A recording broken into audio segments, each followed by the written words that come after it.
భార్యను పంపించు అన్నాడట ఎవడో ఏడు. నాసిక్ టీసీఎస్లో ఒక ఉద్యోగి పట్ల టీం లీడర్ బరితెగింపు. ముస్లిం టోపీ ధరించి రావాలి అని, కల్మా పఠించాలి అని తీవ్రంగా ఒత్తిడి చేసిండట. పురుష ఉద్యోగులపైన వేధింపులట. ఇప్పటి వరకు 6గురిని అరెస్ట్ చేసిరట. నాసిక్ టీసీఎస్ తాత్కాలికంగా మూసేసిరట. ఎంత దారుణం, దేశాన్ని మొత్తం కుదిపేసింది ఇది. నాసిక్ టీసీఎస్ నిందితులను అదుపులోకి తీసుకుంటున్న పోలీసులట. నాసిక్ టీసీఎస్ అనే సాఫ్ట్వేర్ కంపెనీ ఉంది కదా, అక్కడ వెలుగు చూసిన కార్పొరేట్ జిహాద్ వ్యవహారంలో దిగ్భ్రాంతికర విషయాలు వెలుగు చూస్తున్నాయి.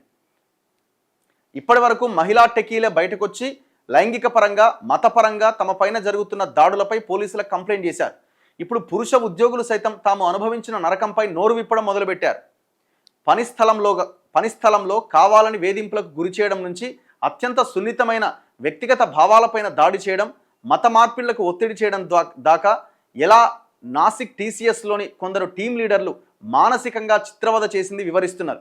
ఈ కేసులో ఇప్పటి వరకు 6గురిని నాసిక్ పోలీసులు అరెస్ట్ చేయగా హెచ్ఆర్ మహిళా అధికారి పరారీలో ఉన్నారు. నాసిక్ టీసీఎస్ను యాజమాన్యం తాత్కాలికంగా మూసేసింది. వర్క్ ఫ్రం హోమ్ చేయాలని సంస్థ సిబ్బందికి గురువారం ఆదేశాలు ఇచ్చింది. సంస్థలో పనిచేస్తున్న ఒక ఉద్యోగి తాజాగా పోలీసులకు టీం లీడర్ తౌసిఫ్ అఖ్తర్ పైన కంప్లైంట్ చేసిండు. నీ భార్యను పంపించు అని అతడు అన్నట్టుగా ఫిర్యాదులో తెలిపారు. ఆ ఫిర్యాదులోని అంశాలు అతని మాటల్లోని. ఏమంటున్నాడు ఆ కంప్లైనెంట్? మాకు చాలా కాలంగా పిల్లలు లేరు. ఒకసారి మా వైవాహిక సంబంధం గురించి తౌసిఫ్ అఖ్తర్ ఆరా తీశాడు.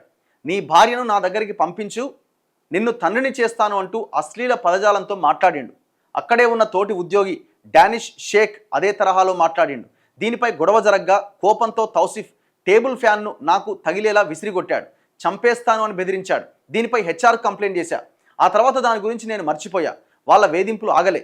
హెడ్ ఆఫీస్కు నా పైన వ్యతిరేకంగా నివేదికలు పంపేవారు. మతం మారాలని ఒత్తిడి తెచ్చినా నేను అంగీకరించలే. దీంతో తౌసిఫ్ బృందం అకారణంగా నా పైన విరుచుకుపడేది.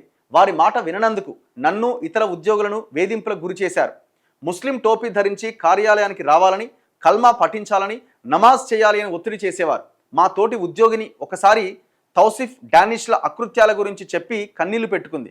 ఆమె పట్ల వాళ్ళు అమర్యాదగా ప్రవర్తించారు. తాము లక్ష్యంగా చేసుకున్న మహిళా టెకీలను కార్యాలయ వేళలు ముగిసినా ఆఫీసులోనే ఉంచేసి వారి పట్ల అసభ్యంగా ప్రవర్తించేవారు. తౌసిఫ్ తదితరులపైన ఫిర్యాదులను హెచ్ఆర్ తీసుకునేవారు కాదని ఓ కాంట్రాక్ట్ ఉద్యోగిని చెప్పింది.